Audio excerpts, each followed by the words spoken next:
Dieu fait grâce, Dieu est souverain. Même les énigmes les plus compliquées, les challenges les plus difficiles, Dieu a toujours une solution. Il est la solution. Alléluia. Amen. Il est la solution. Alléluia. Amen. Ça me donne ce refrain dans la tête. Tu trouves une solution dans les moments difficiles. Même quand tout le monde pense que c'est fini, tu trouves une solution.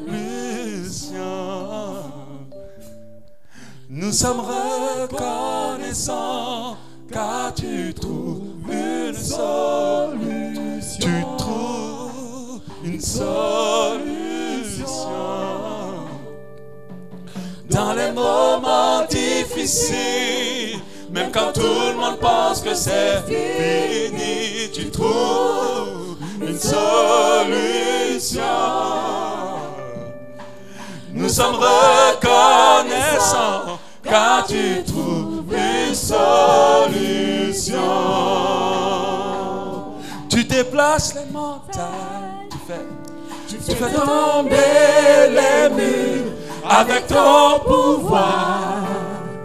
Tu fais des merveilles car il est impossible à celui qui croit en toi. Nous sommes reconnaissants car tu trouves, tu déplaces les montagnes, tu fais tomber les murs avec ton pouvoir.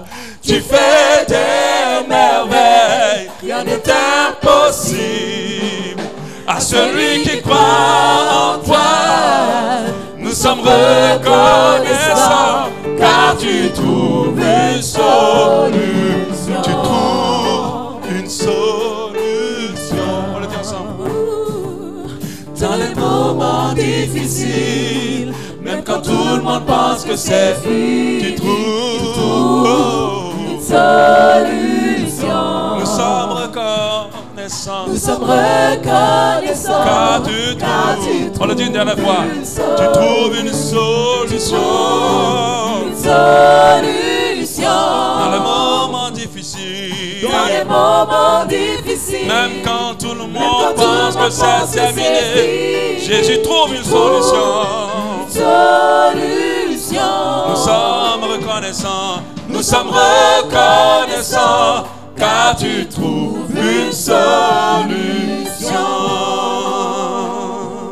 Ça, c'est une réalité de la parole de Dieu. Alléluia. Je pense que celui qui se fie à Dieu ne sera jamais confus. Alléluia. Je ne le dis pas pour te flatter, je le dis parce que c'est vrai. Parce que c'est vrai. Nous tous, peu importe notre niveau de relation avec Dieu, on passe toujours des fois par des temps de confusion. Mais Dieu nous sort tout le temps de la confusion. Parce que nous nous fions à lui. Il y a une solution à toutes choses. Alléluia. Quand nous voyons déjà ce que les hommes arrivent à faire, nous devons réaliser encore davantage la grandeur de notre Dieu. Parce que les hommes ne sont rien sans lui. C'est lui qui les a fait, qui lui a donné toute la sagesse. Sa sagesse au-dessus de la sagesse des hommes. Alléluia. Et nous bénissons vraiment le Seigneur pour cela. Amen. Je bénis Dieu parce qu'il m'a permis d'aller et de revenir, de faire un séjour pratiquement de 2 mois et quelques. Alléluia. Par sa grâce, ça s'est bien passé avec les filles et tout le reste. Amen. Ma femme aussi, elle va bien. Je sais qu'elle est passée ici pendant que je n'étais pas là. Et je bénis Dieu vraiment pour sa vie. Amen. Dis à quelqu'un, ne te marie pas à n'importe qui. Oh. Amen. Amen. Les gens pensent que le mariage, c'est pour seulement se faire plaisir. Non. Dans le mariage, il y a tellement de choses. Alléluia. Amen. Vraiment, pour ceux qui ne sont pas encore mariés, que Dieu bénisse les voies qui vont t'amener vers ton prince charmant. Et bénisse les voies qui vont t'amener vers ta princesse charmante. Alléluia. Amen. Et toutes les voies vers les faux princes là, que ça soit bloqué au nom de Jésus. Et les fausses princesses là, les fausses go là, que ça soit bloqué au nom de Jésus. Alléluia. Est-ce que tu as saisi la bénédiction? Amen. Alléluia. Amen. Et que Dieu donne l'enfantement à tous les niveaux. Que ce soit dans toutes tes affaires, que tu sois fécond à tous les niveaux. Pour ceux qui sont mariés, que Dieu bénisse leurs entrailles et qu'ils enfantent par la grâce de Dieu pour ceux qui le désirent. Au nom de Jésus. Alléluia. Cette année, je vous dis déjà d'entrée de jeu, on va parler beaucoup de bénédictions. Parce qu'il y a un temps pour tout. On est déjà scellé pour le ciel. Maintenant, il faut que Dieu maintenant fasse tomber sa grâce sur notre vie. Alléluia. Donc, je t'encourage de ne pas rater vraiment le temps de dimanche. Surtout déjà les 12 jours qu'on va bientôt commencer avec un thème assez important. On va parler beaucoup de bénédictions parce que la grâce de Dieu est aussi disponible pour ses enfants. Et je pense que si on vous remplit de quelque chose, cette chose va éclore dans votre vie aussi. C'est important. C'est vrai qu'on vous a beaucoup maltraité ici avec les paroles de sanctification, tout ça, c'est une bonne chose. Ça nous a scellés pour le royaume. On ne va pas oublier ça, parce que je crois que la bénédiction pose son fondement sur le fait que nous marchions dans la justice avec Dieu. Alléluia. Mais il faut que vous sachiez aussi qu'en Jésus-Christ, non seulement il y a le salut, mais il y a aussi des bénédictions. Amen. Qu'on ne vous dise pas, si tu étais au moins de ta vie pour dire, bon, de toute façon, moi j'attends le ciel. Non. Sur cette terre, Dieu veut faire quelque chose pour toi. Alléluia. Il veut t'élever. Il veut te bénir. Il veut te donner un mariage. Il veut que tu sois heureux. Aucun père ne désire que son fils soit malheureux. Alléluia. Peu importe toute ta soif du ciel, ta joie ne peut pas être parfaite si dans ce monde, il y a beaucoup de choses qui ne se passent pas dans ta vie. Alléluia. Et cette assemblée sera bénie en 2022. Alléluia. Amen. Alléluia. Donc prépare déjà parce que le ciel sera ouvert pour toi et pour moi. Parce que nous tous aussi on a besoin de ça. Alléluia. Parce que les gens aiment parler les autres. Moi aussi. Je prêche aussi que la bénédiction commence d'abord par le central. Et ça coule là-bas. Alléluia. Dieu nous bénira. Dieu nous bénira. On va parler énormément de bénédiction. C'est un sujet qu'on n'a pas beaucoup abordé. Mais je pense que c'est un sujet qui est d'actualité dans la maison du Seigneur. Sans déconnecter l'enfant de Dieu de la réalité du ciel. C'est plus parce qu'il faut toujours mettre l'équilibre à cela. Nous ne devons pas soupirer auprès des choses de la terre. Mais Dieu veut nous les accorder aussi. C'est en cela que les gens autour de nous verront qu'on sait un Dieu qui est un tout en un. Amen. Mais en attendant qu'on va parler de bénédiction, on va commencer d'abord par donner la dernière chicotte de l'année, du début d'année. Alléluia. Amen. Vraiment que Dieu vous bénisse. Vous m'avez vraiment manqué. Je suis dans la joie d'être ici. Alléluia. Amen. Je resterai un temps encore, un temps assez relativement long. Comme ma famille est là-bas, je suis obligé de faire des allers-retours. Je sais que vous avez été énormément bénis avec Vivian. Ah, les amens sont timides. Hein? Amen. Amen. Alléluia. Amen.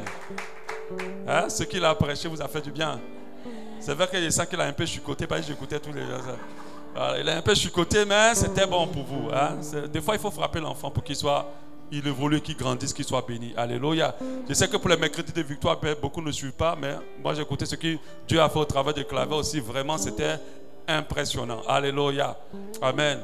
Voilà, vous êtes remplis de capacités et vous êtes dans le bon endroit pour que Dieu sorte ses capacités en vous, les utiliser pour la bénédiction des autres. N'ayez pas peur, essayez. Alléluia. Essayez. Alléluia. Vraiment que Dieu vous bénisse. Et la bonne année, vous avez bien passé ça? C'était bien? Bon, Abidjan est plus doux qu'ici, hein. Je préfère vous dire ça. Alléluia. Là, c'est clair. Alléluia. Parce que je regardais, vous étiez emprisonnés dans les coups-feu là. Nous, c'était chaud là-bas. Amen. En Côte d'Ivoire, on ne connaît même pas le Coran. Tu peux passer 2 semaines sans que quelqu'un ne prononce ce mot-là. Sans. On ne porte pas des bavettes. Bon, ils appellent ça cache-nez là-bas. On ne porte même pas. On se balade. Vraiment, c'est la liberté, c'est la joie, c'est l'économie, c'est tout quoi.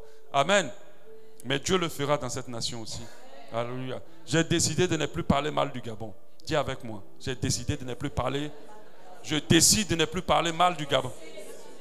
Au nom de Jésus. Si je parle un jour mal du Gabon, vous pensez que j'allais rester là? On continue. On continue la suite. Si je parle un jour mal du Gabon, qu'un ange de Dieu me donne une talon spirituelle. Tu n'as pas bien prononcé. Si un jour je parle mal du Gabon, qu'un ange de Dieu, il y a des gens qui ne parlent pas, me donne une talent spirituelle. Parce que Dieu m'a dit, si tu parles mal d'un endroit, cet endroit ne pourra pas être une bénédiction pour toi. Il m'a dit, si tu parles mal du Gabon, le Gabon ne pourra, il sera hostile à toi.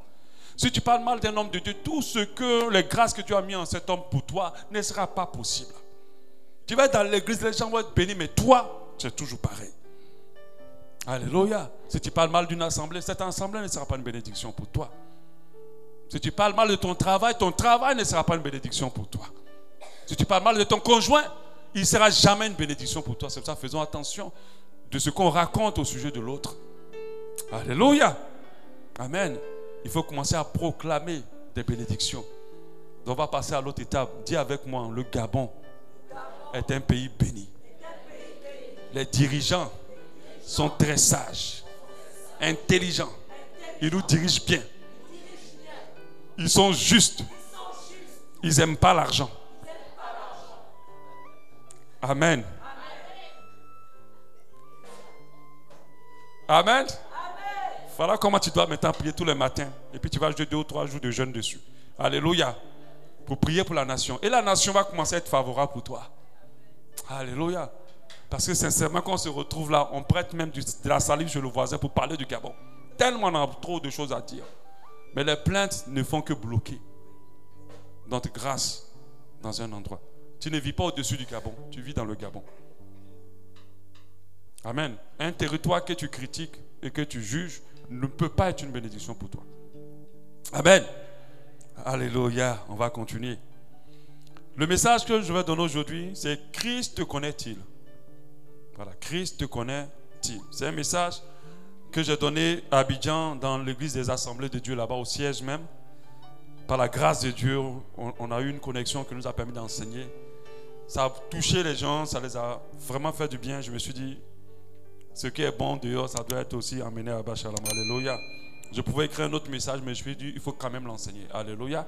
Christ te connaît-il? Christ te connaît-il? C'est une question à laquelle évidemment beaucoup vont répondre oui. Ils vont dire, Jésus me connaît. Il me connaît même mieux que moi-même. D'autres vont l'ajouter. Parce que c'est comme ça. On se dit, il connaît tout, il est omniscient et tout le reste. Mais qu'est-ce qui m'a inspiré ce message? Quand j'étais à Abidjan, le pasteur Marsolo était là-bas. Et puisque je le connais un peu, et puis je connais aussi tout son protocole, ils m'ont dit où il était, j'étais allé le voir. Et quand je suis arrivé là-bas, ils étaient en train de prendre des photos, ils étaient allés voir Sofitel Hôtel. Ils prenaient des photos, et pendant qu'ils prenaient des photos, je me suis mis à côté pour ne pas déranger. Et quand ils ont fini, il m'a dit, c'est pas le pasteur Sorokia lui-même. Et il m'a reconnu, il m'a dit, je te reconnais sans la bavette. Et puis il s'est approché de moi, on a commencé à parler et tout le reste. Et puis après, pendant qu'on parlait, on marchait un peu dans l'ivoire. Voilà le pasteur Mohamed qui vient. Et puis il dit, Donald, tu fais quoi là? Et tout ça. Et lui aussi parle avec moi. Il dit, mais moi-même, je connais quand même les grands. J'étais là comme ça. Il dit, le pasteur Marceau, le pasteur Mohamed me connaissent même avec la bavette et tout ça. Je me rappelle quand j'étais devant le bureau du pasteur Mohamed, il dit, mais je ne vous connais pas, enlevez les bavettes. Et puis quand moi j'ai voulu enlever toi de là, toi aussi. Je te connais, tu n'as pas besoin d'enlever la bavette. Alléluia. Et quand j'ai fini de faire tout ce temps, je retournais à la maison en voiture. Et je me dis, mais je connais quand même des gens. Et puis je me suis posé la question, mais est-ce qu'eux ils me connaissent? Amen. Est-ce qu'eux me connaissent? En fait, la question, est-ce qu'ils me connaissent? Ce n'est pas le fait qu'ils ne connaissent pas mon visage et qu'ils ne savent pas qui je suis. Mais vous allez comprendre par la suite que connaître n'est pas connaître. Alléluia. Je les connais. Mais est-ce qu'eux ils me connaissent? Amen.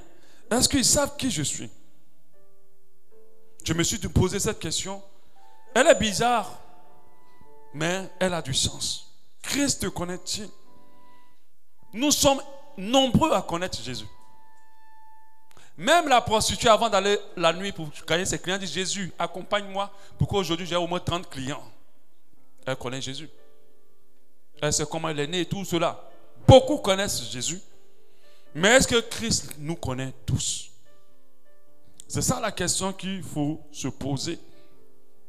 Quand nous prenons la parole de Jean à son chapitre 10 au verset 14, Jésus dit, je suis le bon berger, je connais mes brebis. Et elles me connaissent. Jean 10, 14. Je suis le bon berger, je connais mes brebis. Et puis il ajoute, et elles me connaissent. Il dit, je connais mes brebis. Quand tu entends le son de connaître, tu sais que ce n'est pas du même connaître qu'il parle. Il parle d'un autre connaître. Alléluia. Donc, je me suis posé la question en réfléchissant à tout ça. Qu'il y a des gens qui connaissent des grands. dans le pays, dans la famille, dans les nations même. Même d'autres qui dînent avec des présidents. Mais est-ce que ces gens-là le connaissent? Entre être connu, entre connaître des grands et être connu par les grands, lequel est le plus important? On est d'accord? Parce que si tu connais les grands, c'est bien, mais ça n'a pas beaucoup d'impact sur ta vie que le fait que les grands te connaissent. Si le président Ali Bongo te connaît, toi-même tu sais que tu ne peux plus vivre pareil. Mais si toi tu le connais, tu resteras pareil. Hein? Si tu te demandes, on était à l'école, on était ici, on était, oui, plus quoi encore? Je connais où sa maison est, tout et tout et tout. Son gardien, même c'est mon ami. Oui. Mais lui ne te connaît pas. Te connaître, ce n'est pas le fait de savoir qui tu es. C'est plus que, c'est profond pour cela. On a des gens qui connaissent tout le monde. Ce sont des carnets d'adresses vivants. Si tu as besoin de rentrer en contact avec quelqu'un, tu les appelles seulement, ils te disent, oh je le connais, voilà son numéro. Mais c'est les gens qui sont pauvres. Leur vie n'a pas d'éclat. Rien ne se passe. Donc je pense que ces gens doivent plutôt chercher à être connus par ceux qu'ils connaissent. C'est ce qui est le plus important. C'est plus important que les grands te connaissent. Et nous devons comprendre que cela est important, que Christ puisse nous connaître. Donc le but de cet enseignement, c'est de se rassurer que Jésus nous connaît. Parce qu'il dit, connaît mes brebis. Donc, 3 définitions du mot connaître. La première définition, dans la Bible, selon la Bible, bien sûr, connaître, c'est avoir des rapports sexuels. Et on parle du fait que les filles connaissent, elle n'a point connu d'homme. Ça veut dire qu'elle n'a pas eu de rapport sexuel avec un homme. On a le cas des filles de Lot. Il a donné ses filles pour ceux qui voulaient attaquer les anges, les envoyés de Dieu. Il a dit, prenez-les, elles n'ont point connu d'homme. Il parlait de rapports sexuels. Ce n'est pas se connaître là qu'on doit dire, parce que Christ et Dieu est spirituel, ce n'est pas une relation physique. Il y a le connaître général, le fait d'avoir les informations et les précisions sur quelqu'un. Quand je dis je connais Dimitri, je sais comment il s'appelle, quel âge il a et tout, j'ai des informations, je le connais. Je sais où il habite, qui est sa mère, qui est son père. Ça, c'est le connaître. Si c'est se connaître, Jésus te connaît. Il te connaît même plus que toi-même. Il connaît le nombre de cheveux que tu as. Il sait à quelle heure précise, à quelle seconde précise tu es né. Il sait où tu vis. Il connaît tout ce qui est en toi et tout ce que tu as. Il a dit dans la parole en Jérémie 1, 5, Dieu a dit, avant que tu puisses former dans le ventre de ta mère. Donc ça veut dire, avant même que toi-même tu ne naisses, Dieu te connaissait lui-même déjà. Je te connaissais et avant que tu fusses sorti de son sein, je t'avais consacré et établi prophète des nations. Donc Dieu nous connaît, Christ nous connaît en termes de deuxième information de connaître, le fait d'avoir des informations sur nous. Alléluia. Mais ce n'est pas ce connaître-là qui nous intéresse dans est-ce que Christ te connaît-il. C'est le troisième connaître qui va être important. Le troisième connaître, quand on lit Jean 10 au 27, on en parle encore. Mes brebis entendent ma voix. Jean 10, 27. Je les connais et elles me suivent. Je les connais, elles me suivent. Qu'est-ce que ça veut dire cette fois-ci, connaître? Ce connaître-là n'est pas la définition des 2 premiers connaître qu'on a connus. Ce connaître-là implique qu'il y ait un lien entre nous et Christ. Implique qu'il y ait une affinité, une intimité entre nous, un attachement. Alléluia. Par exemple, si on t'arrête dans la rue et puis on te demande est-ce que tu connais telle personne? Et puis il se trouve que cette personne c'est ton frère. Est-ce que tu vas simplement dire je le connais? Non. Tu vas rajouter c'est même mon frère. Pour que la personne comprenne la profondeur de votre relation. Est-ce que vous comprenez? Tu ne vas pas dire oui je le connais et puis tu vas rester comme ça. Tu vas dire c'est mon frère même. On a le même père ou même mère. Tu vas donner toutes ces précisions-là. Mais tu y insisteras sur quoi? Le lien qu'il y a entre toi et cette personne. L'intimité qu'il y a entre toi. Parce qu'un frère est intime. Entre toi et ce frère. Donc c'est ce connaître-là qui va être important. De savoir si Christ nous connaît. On va donner beaucoup de précisions en insistant sur le lien. En insistant sur le rapprochement qu'on a. En insistant sur l'intimité qu'il y a entre nous et cette personne. Donc quand on te demande si Christ te connaît, c'est l'intimité qu'il y a entre Christ et toi. D'accord?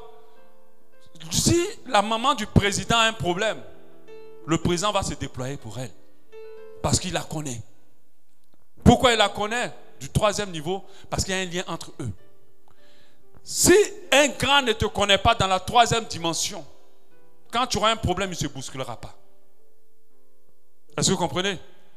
Quand tu auras un problème, il ne se bousculera pas. Mais si tu te connais dans la troisième dimension du connaître, forcément, dès qu'on dit tel a un problème, lui se déplace.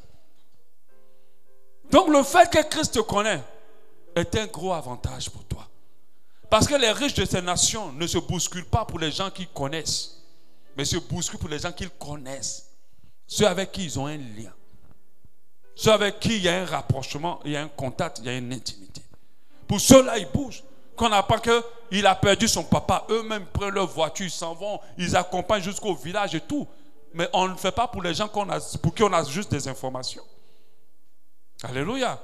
On le fait même au sein même de l'église. Si une soeur ou un frère a un malheur, il y a certains qui sont automatiquement concernés. Parce que leur niveau de connaissance n'est pas juste la simple information. C'est parce qu'il y a un lien entre eux. Il y a une intimité. Certains vont donner quotidien, mais d'autres voyageront avec cette soeur. Il s'est dit, je ne peux pas ne pas voyager. Parce qu'entre nous, il y a quelque chose. Alléluia. Mais toi, tu ne vas pas te lever, la soeur même, vous n'avez jamais parlé. Tu vas voyager, on va dire, mais lui, là, il fait quoi dans notre funérailles? Amen. Parce qu'on ne se connaît pas. Des fois, on dit, j'ai une connaissance. Quand il dit, c'est une connaissance, ça dit, bon, c'est comme ça, quoi. Mais il y a la profondeur du connaître. Nous devons comprendre que Christ connaît ceux avec qui il a un lien. Ceux qui sont proches de lui. Ceux qui sont restés dans l'alliance avec lui. Ceux qui font partie de ses intimes. Alléluia. C'est bien de connaître Jésus, mais il faut te rassurer qu'il te connaît. Amen. C'est bien de savoir qui il est, parce qu'il y a des gens qui sont des Bibles vivantes. Ils connaissent tous les versets par cœur. Quand on fait même les quiz bibliques, ils ont toujours remporté les quiz. Mais Dieu, Christ ne les connaît pas. Amen. Donc le fait que tu connaisses Jésus, c'est une bonne chose. Mais l'étape la plus importante, c'est qu'il te connaisse. Tu dois te rassurer de cela. En tant que chrétiens, nous devons tous avoir de l'intérêt à être connus par Dieu, par Christ. Mais pourquoi? La première raison, c'est que ceux que Christ connaît, sur leur vie a ouvert les faveurs de Dieu. La bénédiction de l'Éternel ne poursuit pas n'importe qui. Elle poursuit ceux que Christ connaît. Alléluia. Elle poursuit ceux que Christ connaît. Regardez le cas de Lazare. Quand il est mort, il guérissait les gens, il faisait plein de choses. Mais quand il a entendu que Lazare est mort, d'abord, il a pleuré. Ça dit, Dieu même pleure pour toi. Il ne sait pas tout, hein. Il s'est encore déplacé. Jusqu'à où Lazare est, pour ressusciter Lazare. Mais vous pensez qu'à cette période-là, il ne connaissait pas des gens qui sont morts? Il en connaissait. Il n'a pas pleuré, il ne s'est pas déplacé pour aller les ressusciter. Même si on dit que c'était pour la gloire de Dieu, il a quand même pleuré. Amen. C'est-à-dire qu'on dit que oui, tel est malade, et puis le président Ali Bongo pleure. Il dit, je ne mange plus parce que tel est malade. Mais toi, est-ce que tu peux rester dans ton état là? Amen. Déjà, même l'hôpital, on va aller te coucher là même là. Ce n'est pas les hôpitaux. Hein? C'est vrai. Parce que si lui il est affecté par ton état, imagine que le connaître n'est pas un simple connaître. Je ne peux pas être affecté par l'état de quelqu'un que je ne connais pas. Je vais être affecté par l'état de quelqu'un de qui j'ai un attachement. C'est vrai, c'est comme ça en général. Alléluia. J'ai un attachement. Amen. Donc Jésus s'est déplacé, il est parti. Il allait jusqu'à ressusciter Lazare. Il y a des gens qui connaissent les stars. Mais les stars ne les connaissent pas. Récemment, il y a eu la CAN. Désolé pour le Gabon. Je sais que ça ne s'est pas bien passé pour vous. C'était cool, mais le Gabon a dévancé la Côte d'Ivoire, la Côte va dévancer le Gabon. Hein? Le Gabon a été éliminé en premier. Ils ne sont pas dit qu'en 8e. La Côte va y rester derrière. En 8e aussi. Ah, d'accord.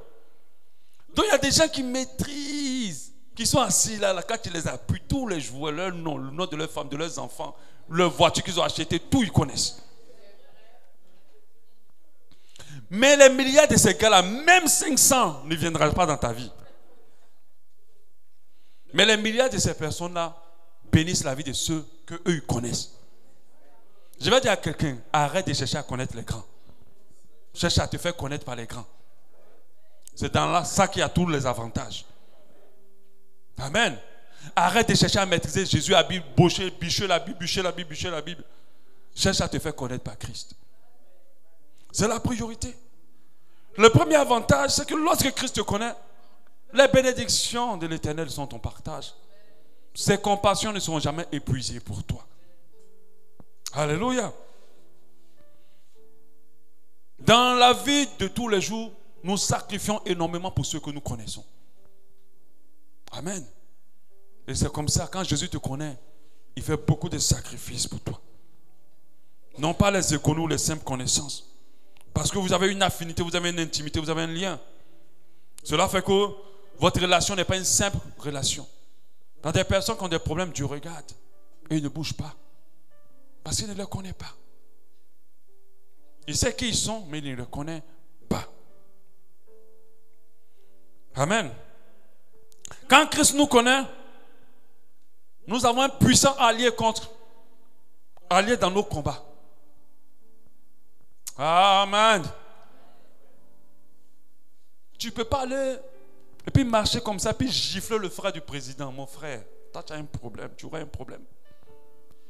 Parce que le président va se sentir giflé. On est d'accord? Vous venez pousser la femme du président. Tu n'as pas touché le président. Hein?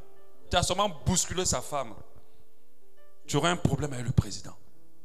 Quand Christ te connaît, tous ceux qui te touchent ont un problème avec Christ. Tous ceux qui osent se bousculer ont affaire à lui. Immédiatement. Et moi, j'ai tellement vu que. Il y a des gens qui ont été. Vous savez, peu importe ce que vous faites, peu importe toute la gentillesse que vous pouvez manifester, il y a tous des gens qui ont des couteaux pour vous piquer dans le dos. Il y a des gens qui ont des choses à dire à votre sujet. Il y a tous des gens qui ont des actions mauvaises pour vous. Et moi, j'ai vécu ça pour plusieurs fois. Mais à chaque fois, Dieu s'occupe d'eux. J'ai encouragé ma femme, elle me dit, il ne faut pas fatiguer ton cœur pour ces choses-là. Dieu va s'occuper d'eux. Quand Christ te connaît, si on te pousse, tu commences à demander pardon à Jésus. Jésus, pardon, laisse-le.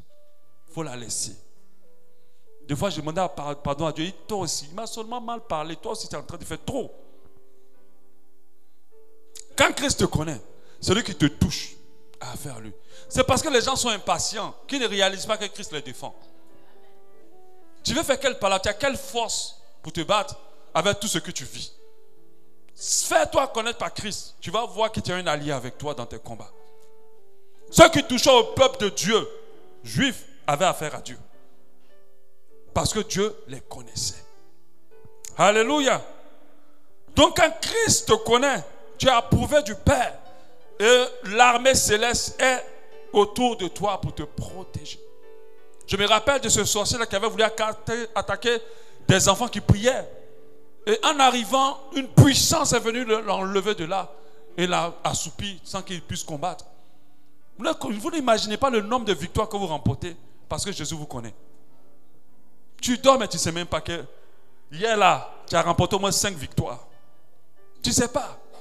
Mais parce que Jésus te connaît, lorsqu'un diable commence à rôder autour de ta maison, si vous voyez un peu, non? Si vous voyez les maisons où il y a les missiles qui sortent puis ça tue la personne directement, détecteur de mouvement. Il y a un détecteur de mouvement céleste. On dit voilà, il y a un démon qui est en train de tourner autour de cette maison-là. Lui, là, on le connaît. Cette maison, on connaît quelqu'un dedans. Alléluia. À cause du fait que Christ te connaît, même quand tu es quelque part, même si les gens de Christ ne le connaissent pas, à cause de ta présence là, il y a une protection pour tout le monde. Parce que tu es monté dans une voiture qui était destinée à un accident, l'accident s'annule ce jour-là. Parce qu'à l'intérieur de cette voiture, Christ connaît quelqu'un. Mais quand Christ ne te connaît pas, Satan et son armée font une soirée à thème chez toi. On dit on se retrouve chez...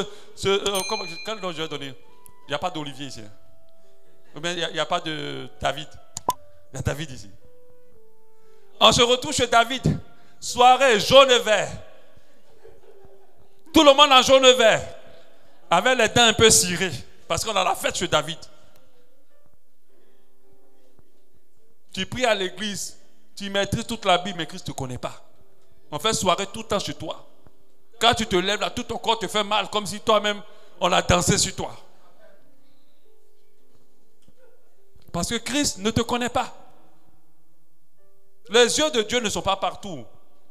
Il sait tout, mais ses yeux sont sur ses enfants. Ceux que Christ connaît. Alléluia. Amen. Et ça, tu dois le comprendre. Quand Christ te connaît, ta prière ferait un chemin parmi toutes les autres prières. La preuve, quand Agar et son fils pleuraient dans le désert, Dieu n'a pas entendu la voix d'Agar. Il connaissait seulement que le fils. Parce que le fils, il connaissait son père. Quand Christ te connaît, il connaît tes enfants aussi. Alléluia. Parce que Christ connaissait Abraham. Malgré que Ismaël a été fait dans le péché, Christ le connaissait aussi. Dieu vient et dit, j'ai entendu les pleurs de l'enfant. Pendant que la maman aussi souffrait, elle criait aussi. Quand Christ te connaît, quand tu élèves la voix, ta prière est claire parmi les prières. C'est pour ça qu'on vous encourage à venir toujours à l'église. Si on prie pour les bénédictions, si toi Christ ne te connaît pas, celui qui l'a connu là, Seigneur, bénis-nous, il va toi aussi te bénir aussi à côté. Alléluia. Parce que Christ connaît quelqu'un qui a dit, Seigneur, bénis l'assemblée. Il va aussi te bénir. Alléluia. Jusqu'à ce que Christ te connaisse.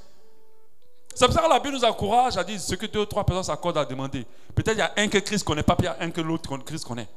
Mais du fait que tu t'es associé à celui que Christ connaît, vous deux aussi vous êtes dedans. Vous n'avez pas vu que des fois quand vous donnez des sujets de prière à des personnes, ça marche. Des sujets pour lesquels vous avez prié longtemps. Moi je n'ai pas dit que Christ ne te connaît pas. Maintenant chacun sait si Christ te connaît ou pas. Alléluia. Quand Christ te connaît, il ouvre les portes des bénédictions spirituelles et célestes dans ta vie. Il veille sur toi. Il te garde, il te protège. Quand Christ te connaît, il te permet d'être parmi les vieilles sages. Ça, c'est encore l'un des avantages encore très importants. Parce que Jésus ne viendra pas prendre ceux qu'il ne connaît pas. Il prendra ceux qu'il connaît. Ceux qui ont un lien avec lui. Ceux qui peuvent dire que c'est mon frère, parce que nous sommes co-héritiers de Christ. Ceux qui disent qu'il fait partie de la famille de mon père. Parce que ton frère, tu le connais.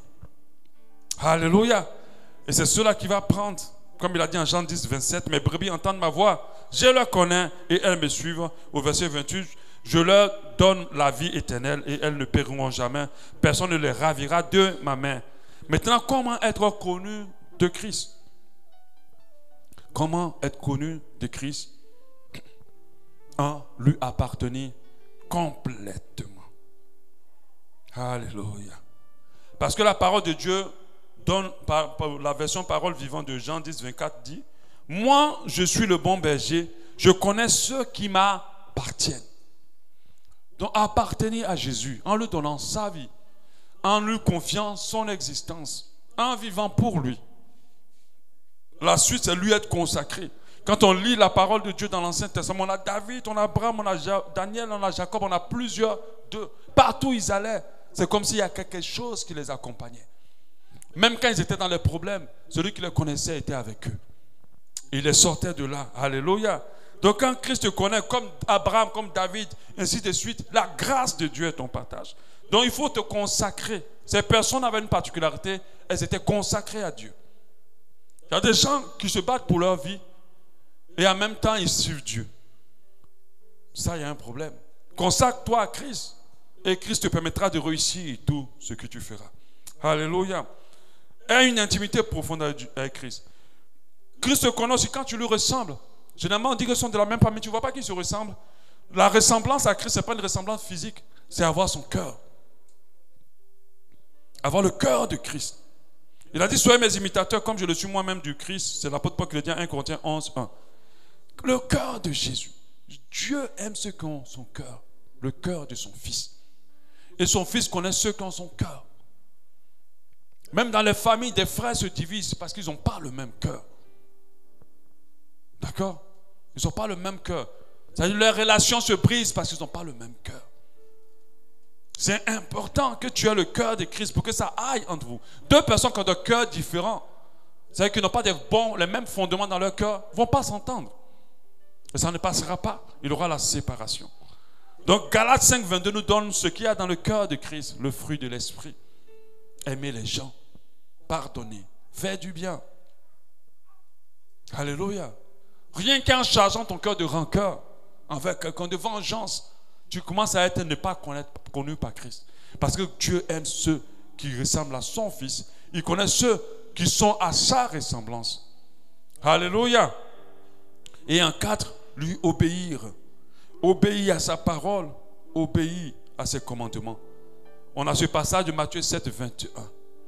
Là où des serviteurs de Dieu qui ont fait des miracles extraordinaires avec le nom de Christ, de Dieu, sont venus auprès du Seigneur pour dire: Seigneur, Seigneur, n'avons-nous pas prophétisé en ton nom? N'avons-nous pas chassé des démons par ton nom? N'avons-nous pas fait beaucoup de miracles par ton nom? Alors Jésus va leur dire ouvertement, ça dit sincèrement, en réalité, je ne vous ai jamais connu. Amen. Il va dire à ces hommes de Dieu là, ces personnes qui ont fait beaucoup de choses au nom de Jésus, il dit sincèrement, je ne vous ai jamais connu. Il n'a même pas dit je ne vous connais pas. Il dit je ne vous ai jamais connu. C'est-à-dire que si nous vivons dans l'obéissance à Christ, plus nous marchons dans les voies de Dieu, plus nous sommes connus par lui. Plus nous faisons ce qui plaît à Dieu, non pas ce qui nous plaît à nous. Plus nous marchons dans les voies de Dieu, plus nous nous éloignons du péché, plus Christ nous connaît. Plus nous nous éloignons de l'iniquité, plus Christ nous connaît. C'est pour ça que lorsque Christ viendra, il aura des surprises extraordinaires. Parce que les gens ont mis l'importance sur ce qui paraît, au lieu de mettre l'importance sur ce qui est. Soyons à l'image de Christ, ne paraissons pas à l'image de Christ. Alléluia. Donc, si nous n'obéissons pas à sa parole, il ne nous connaît pas, il ne nous a point connus. Il y a des gens qui sont en Jésus, mais qui n'ont rien abandonné de ce qu'ils sont ou de ce qu'ils étaient. Ils vivent des vies presque pareilles que ceux qui ne connaissent pas Christ. Christ ne vous connaît pas. Alléluia.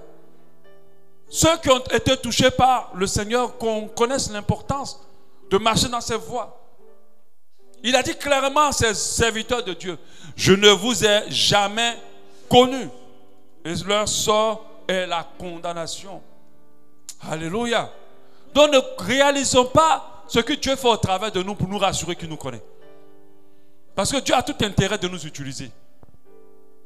Faisons attention. Ne regardons pas toutes les délivrances qu'il fait au travers de nos vies. Le changement de vie au travers de nos vies. Après tout cela, rentrez dans l'intimité ou rassurez-vous que vous êtes dans ses voies. Parce que jamais un homme, peu importe sa popularité et l'impact de son ministère, peut avoir la garantie totale d'être en phase avec Dieu s'il ne rentre pas à chaque fois dans l'intimité du Seigneur. Je connais les gens qui ont l'habitude d'être avec moi. Mais ceux que je n'ai pas l'habitude, je ne peux pas les maîtriser. Alléluia. Et puis mon cœur va être plus touché par les gens qui ont l'habitude d'être avec moi que par les gens que je n'ai pas vus depuis des mois ou que je ne côtoie pas pratiquement. On est d'accord? Et si tu ne t'habitues pas à rentrer dans la présence de Dieu assez continuellement, au fur et à mesure que ça va évoluer comme ça, il ne te connaîtra pas. Si tu t'attaches constamment au péché, il ne te connaîtra pas. Tu vas prier, ta prière ne va pas frayer un chemin vers le ciel. Alléluia. Donc comprenez que le plus important, ce n'est pas de connaître Christ, mais c'est d'être connu de Christ. Parce qu'il y a beaucoup d'avantages, de grâce et de bénédictions attachés à la vie de ceux qui connaissent Jésus-Christ de Nazareth. Alléluia. Amen. Est-ce que nous pouvons prier par rapport à ce message? Alléluia.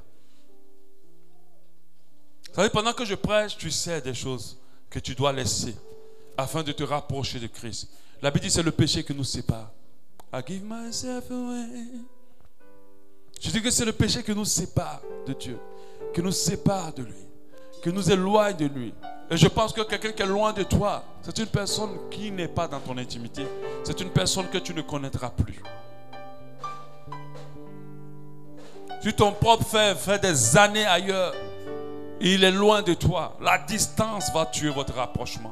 Parce que le fait que Christ te connaisse, c'est que tu sois proche de lui. Tu connais sa voix.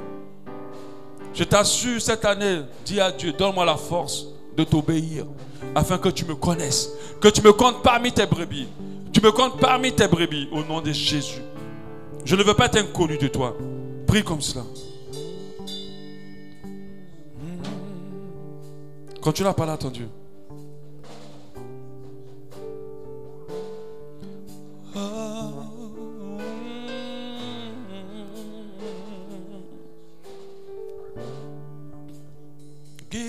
myself away.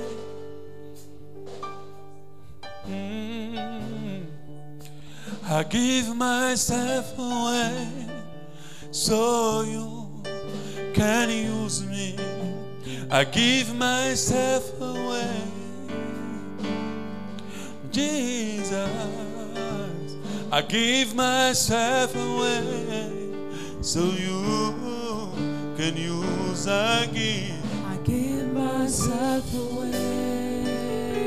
Prie par rapport à ce message que tu as entendu. I give myself away so you can use again.